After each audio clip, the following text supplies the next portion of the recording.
Hi, and welcome to the Breakthrough Emotional Eating podcast. My name is Kristen Jones, and thank you so much for joining me this week. This recording is taking place on the Monday before Thanksgiving, on 2024. And I have done similar podcasts in regards to how to handle the holidays and how to handle any sort of social gathering, especially during this time of year, because I think this is such a unique time of year. And honestly, there are there's a real mixed bag of responses when you ask people like, are you excited about the holidays?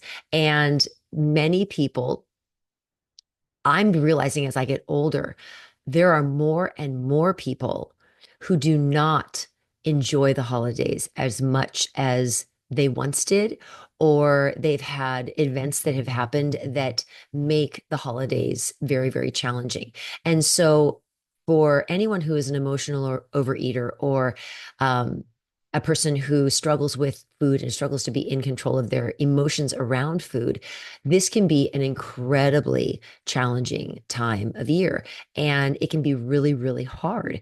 And so I really want to provide you today with some really practical things that you can do and some thoughts that you can have about not only the holidays, but about your empowerment and how you can empower yourself when it comes to how you end up dealing with everything that goes on in your life during the holidays, as well as what you consume during the holidays, because that's going to dictate how you feel. Your consumption of food and how you feel in control of yourself is going to dictate how one day leads to another day, leads to another day, leads to another day.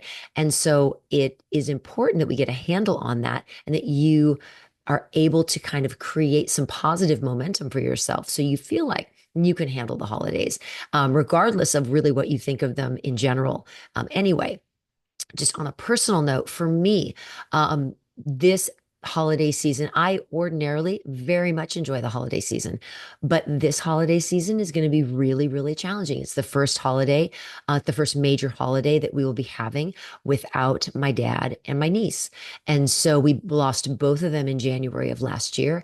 And so that is really, this is going to be a hard time. It's going to be a hard time for myself, for other family members, especially for my mom and for my sister.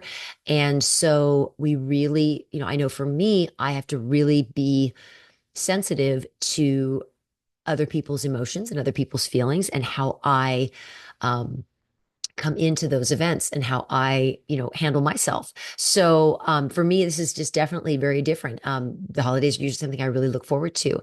And I'm kind of going in with a lot of trepidation. So, yeah, so this is as much for me as it is for all of you. So, really, really happy you're here.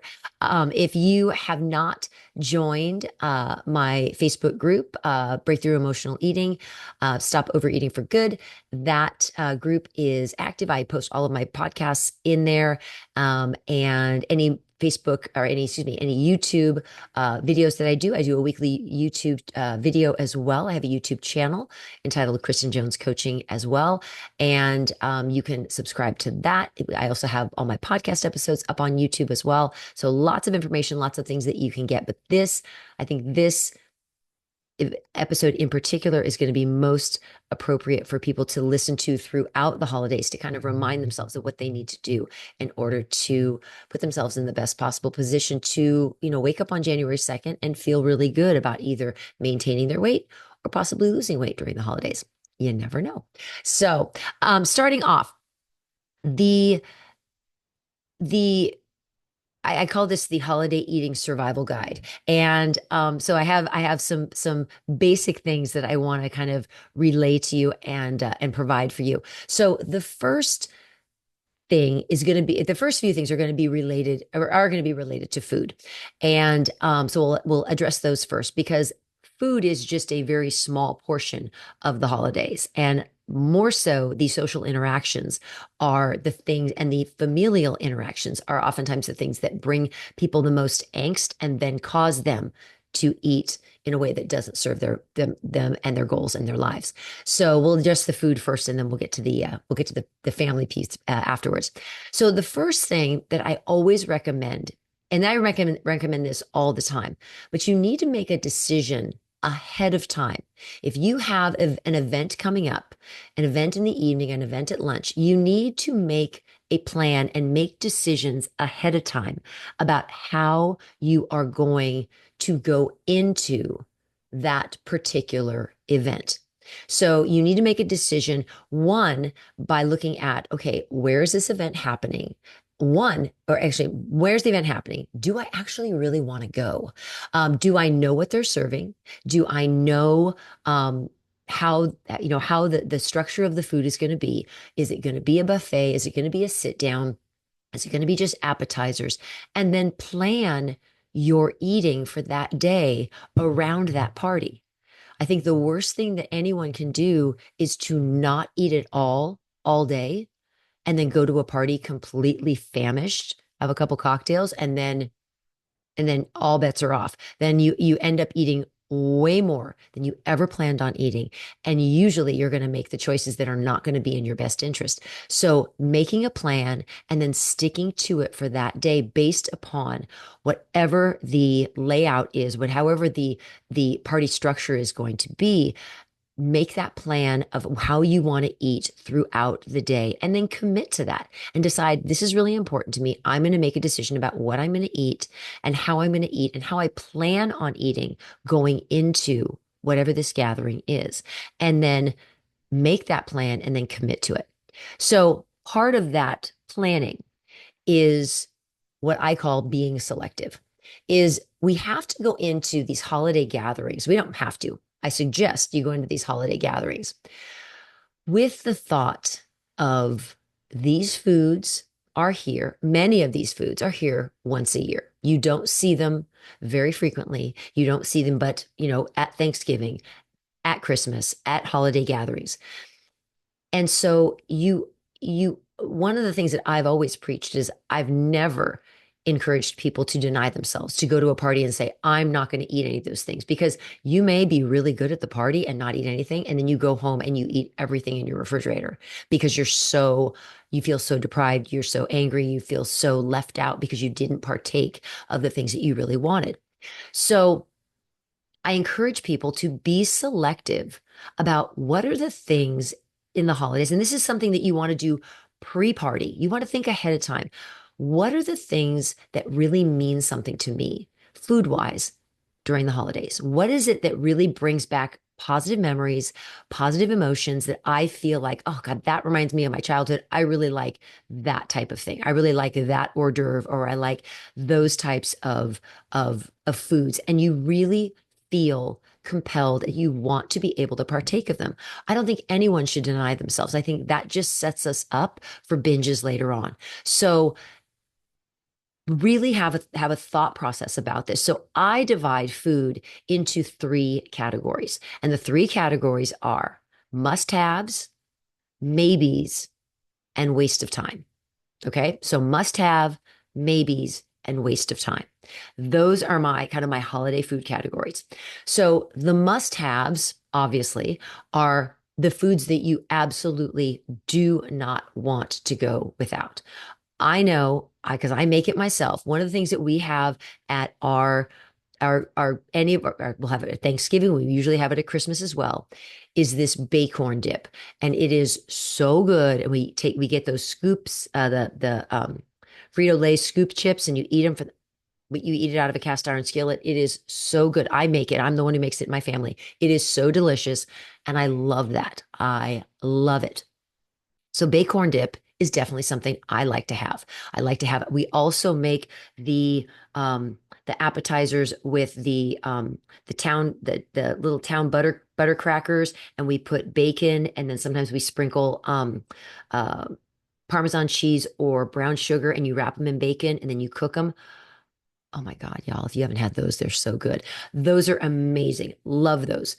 Those are things that I don't want to go without. I don't need to have 50 of them, but I don't want to go without them. So in my mind, I make sure that my sister's going to make them. And I'm in my mind, I'm always like, okay, if I see those, that's something I want to have. That is something that reminds me of the holidays. It's special. I usually don't have them any other time of year. That's something I want to have. And I'm going to allow myself to have that. I'm also going to allow myself to realize that I don't have to eat a ton of it. I don't have to eat it. I don't have to eat a year's worth in this one sitting. I can just have a little bit and then maybe I can get the recipe. And if I want to make it, any other time of the year, I can do that. But for right now, this is a special holiday food that I want to have. And I want to have a little bit of it. I don't need to have a ton, but I do want to allow myself to have that. So again, you commit to eating small portions of these foods, but they're the foods that are really sentimental to you. They have meaning to you and you want to have them. And there's nothing wrong with that. So must-haves. The maybe foods are foods that you would only eat if you went to a party and they like really looked good and you were like, wow, that's kind of different. Like I see people like making cheesecakes. Well, I can have cheesecake anytime, unless it's like a holiday cheese, like and I have like my own personal feelings about like pumpkin stuff. Like pumpkin things, I can have a little bit of it. Pumpkin flavor goes a long way, and I don't need a lot of it. So I can have a little bit of pumpkin and be totally happy. But like cheesecakes, unless it's a seasonal autumnal flavor or it's something special with, like peppermint and I probably wouldn't even have that. But if it was some sort of special kind of cheesecake that somebody was making, I maybe would decide to do that, but I also am like, cheesecake, I could kind of have that anytime. If I really wanted it, I could go to the Cheesecake Factory and I could get my cheesecake. Do I really have to have it now? Those are the decisions. You have to be a little bit more thoughtful about that. So I don't really have an attachment to cheesecake. I can have it anytime. I could make one myself. I could have my sister make one. I could go to the Cheesecake Factory. So cheesecake's not going to have that big of a pull on me. It's a maybe. It's like, there was nothing else, I might have it, but I give it, I kind of assign a value to it, and then I'm like, I could walk by it, I could walk away from it, or I could have some, and it'll depend on how I feel. So I don't go in thinking I have to eat everything at whatever the party is, whatever the gathering is. I don't have to eat everything. I now start to kind of categorize things, and those things that I could have any other time, I'm not really that into. I'm not really that into. I don't need to have those. And it honestly, it kind of eliminates a lot of things at parties where you don't feel like, oh my gosh, I have to eat all this stuff. The waste of time, the waste of time category is all the things that you could have at any other gathering, any other time of year, and it isn't related to the holidays. And personally speaking, I always tell people you do not want to waste your stomach space on things that you could have any other time of the year. What falls into this category for me is salad. I am not wasting my stomach space on salad. Not on Thanksgiving, not on Christmas, not at any gathering. Salad, not going to do it. Not going to waste time with that. Cheese and crackers, I can get cheese and crackers at the store anytime. Those deli trays that people like get the sandwiches, y'all, any time of the year, you can have those. They're not extra special at the holidays. You can bypass those. Bypass those. The shrimp, the little shrimp with the cocktail sauce, those are always at parties. Uh, don't make this be like, oh my gosh, oh look, there's shrimp. Let's have those. You can have those any other time. Save and make your decisions based upon what has meaning to you and what makes you feel good, makes you happy, and really assign and make that, if you're going to make food a focal point of going out, make it worth it. Make it be something that is connected to the holidays, that gives you a nice memory, or it has some sort of positive connection. But wasting your time on shrimp and salad and cheese and crackers, and I'll tell you anything else. And one other thing, anything store bought, I will not eat. Somebody bought it at a store and brought it, like if they have dip, I'm not eating chips and dip unless it's those scoops and my Bacorn dip, but I'm not eating that. Like, I'm not going to waste my time and my space and my stomach. And I'm going to be really, really selective about what I eat. So go in with that attitude and it will reduce the amount of things that you're going to eat. You're going to have a much more enjoyable time because you're going to really be selective. And it's not just going to be like, oh, I'm just going to eat whatever's here because it's here. Let's be a little bit choosier. Let's take better care of our bodies and give ourselves what we truly want and really think it through and give yourself the things that you really actually want and enjoy them guilt free. And you'll end up not eating as much and you'll end up leaving the party feeling so much better. So give yourself freedom to have those foods, but be selective. Be selective about what you're going to be eating. All right. The third thing is you need to take care of yourself throughout the holiday season. Self care is always something that's important, but especially during the holidays when it's so stressful, there's so many things going on. People are pulled in so many different directions. You have to start planning how you are going to take care of yourself. So, if you are a person who already exercises and already moves their body, you need to prioritize that and put that into your schedule. Make it a plan that you are not going to neglect that. You are not going to stop exercising because you just got too busy.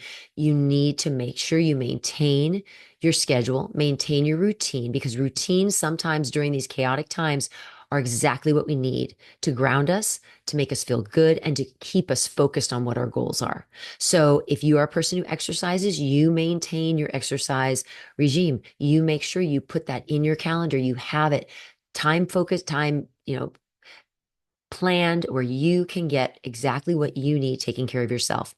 So schedule your workouts as if it were a meeting, making sure that you get it accomplished.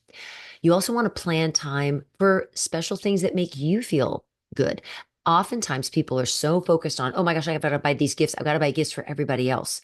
And you forget to take care of yourself. And that's why people go to gatherings or they go to Thanksgiving or go to Christmas and they are so stressed out because they haven't taken care of themselves. And then how do they take care of themselves? By eating everything in sight. And so it's really valuable and really important to plan massages if you like getting a massage or a facial or time to get your nails done or time to one of the things I always recommend to people is that you have a book or a podcast as kind of your go-to that is your, I hate to use the term escape, but it is your opportunity to kind of block out the world and just kind of go inward and kind of, I don't know if you've ever had a really good book that you kind of crawl into a book and you become so into it.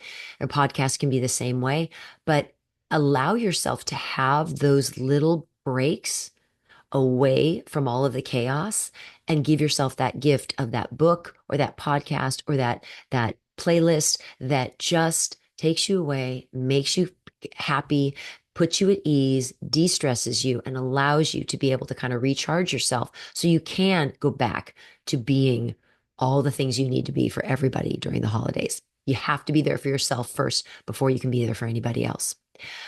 All right. Speaking of anybody else, now we have to start talking about the people that we interact with during the holidays. And oftentimes this is the most stressful thing for people is whether it's family members, whether it's friends they have to run into, whether it's people from work that they have to now socialize with and they aren't really sure how they're going to socialize with them. And that's really awkward and uncomfortable. And I don't feel like I need to social or should socialize with my boss, or it feels weird and yucky and whatever. All of those things need to be laid out and addressed ahead of time. Your brain likes to know your plan. Your brain likes to have a plan. When you go into something and you just kind of go in haphazardly and you go in blindly, that's when things are going to go sideways. So you have to make sure that you make a plan for yourself. So one of the things that's really important is to know what are your triggers when you go to a social event. I know for me, I cannot stand small talk. Like, is nothing more awkward than to get stuck talking to somebody that you're like, I don't know how to walk away. Like, I don't know how to get out of this conversation. Like, I'm pulling all of these questions out. I'm asking all these questions because I just don't have anything to say. I'm not quite sure what I want to say. And it's those awkward silences, and you just want to escape. You need to know, okay, if that is what my thing is, if that is what like that's for me, I'm uncomfortable with that. So I have to go in having a plan of like, okay, I always have a drink in my hand. It's usually water. I always have a drink in my hand. And if I get into a situation that is awkward and uncomfortable, I always make sure that I drink the rest of my drink and then, oh, I've got to go refill. I'll be back. And then I never go back. But it's important to plan. My brain relaxes when I know, oh, yeah, if I get uncomfortable, I'm just going to go refill my drink. Or if I get uncomfortable, I'm going to excuse myself and go to the bathroom. And I always, but I have a plan. I know what I know what I'm going to do. And I have that in my mind. And my brain then relaxes and allows me to be able to be a little bit more social in those situations. The other thing is, if you know that a person in your life is someone who triggers you, whether it's a relative, whether it's a friend of the family's, and you know they're coming, you know they're going to be at an event that you're going to be at.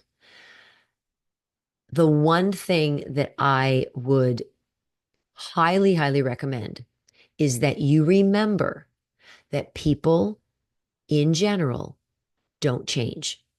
And so if somebody has been a thorn in your side for the last 25 years, and it's that uncle who always says the things about your weight, or, oh my gosh, are you finally going to see somebody? Are you ever going to get married? We all have those people who say those things that are just like, oh God, they're killing me. And so don't expect them to change. You have to be the one who changes. You have to be the one who says, I know how they're where this is going to go. So I'm not going to engage. I'm going to try to avoid them as much as possible. Don't go in thinking, oh, I'm going to change them. I'm going to go in and I'm going to try and interact with them this year. It doesn't mean that you have to ignore them, but we all know people who know our triggers are going to step on them, are going to push those buttons every single time. And so you have to put upon yourself to be like, I'm going to protect myself. And if that means somebody starts saying something, I get up and I walk out and I go to another room. Or I busy myself with the kids, or I take the kids out for a walk, or I do something that is going to get me out of that situation. Don't put yourself in situations where you know inevitably how someone's going to be, and you're thinking, well, maybe they've changed, maybe they're going to be different. They're not going to be. They're going to be exactly who they are, and you can allow them to be who they are, but you don't have to be a part of it.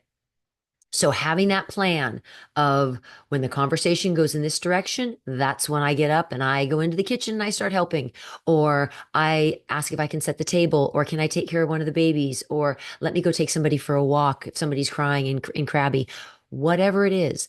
But have no know the scenarios, know the scene, and try to set yourself up to be as successful as you can. Because again, you put yourself in those situations and you get flustered, and the easiest and quickest and most available and convenient thing for you is to block out your emotions and just eat. And that's what most of us do, is reactions and overeating oftentimes are a result of something that somebody says at some point during the day. And just don't allow yourself to have to even be open to that. You don't have to put yourself in that position. You can get yourself up and you can go to another room. You can get yourself up and you can make yourself busy doing something else. It's always about what's best for you, self-preservation, and protecting your heart and your feelings. And speaking of your feelings, the next thing is you have to allow yourself to feel your emotions and to feel, and if the holidays are hard, own that and be okay with it. And don't feel guilty and don't feel like I should really be happy. Everybody seems so happy. Everybody else is stressed too. So don't set yourself up to have to be anything other than who you are. And if it's hard, that's okay. It's okay that it's hard. And if a party rolls around and you're like, oh, I said I'd go and you don't want to go, send them a text and say, you know what? I just am not up to it. I'm not up to it, or I don't feel well, or whatever it is. But own your emotions, feel them, decide what's going to be best for you in the long run, and then do that. And know that how you feel is important. You don't have to go anywhere for anybody else. It is always going to be what's going to be the best thing for you, what's going to make you feel cared for and loved and valued. And how are you going to connect with your own emotions? You have to feel those emotions, because if we bottle them up and we don't feel them, they're going to come out in other ways that are going to be so detrimental, and detrimental to not only you, but detrimental also to other relationships that you have. And you want to really try to maintain positivity throughout the holidays, and not be, I'm not saying be fake, but at the same time, you want to allow yourself to be able to feel all your emotions, everything that you are feeling, and to make sure that you're able to come out of the holidays and come out of any interaction that you have with people feeling like you were honest with yourself and you were real and you were your own person. And the last thing we have to do during this time that will really help you be able to manage your eating and manage your emotions is to be grateful. And gratitude is hands down the best thing that anyone can do. If practiced daily, it will change your life. And it's just acknowledging the things that you have, the blessings that you have in your life. And when we acknowledge the blessings that we have and we recognize them and we think about them, we get more of them because we attract what we think about. And so always being in that place of the glass half empty, of what I don't have, that is only going to send out more of that scarcity mindset, that scarcity energy, instead of that abundance energy. We always, every single person has something to be grateful for, something to be thankful for, and we just have to find it. So sometimes there's some days that it's a little bit harder than others, but we always want to be as grateful and as appreciative for all the things we have, even if we feel that we should be treated in a different way or we should have gotten more.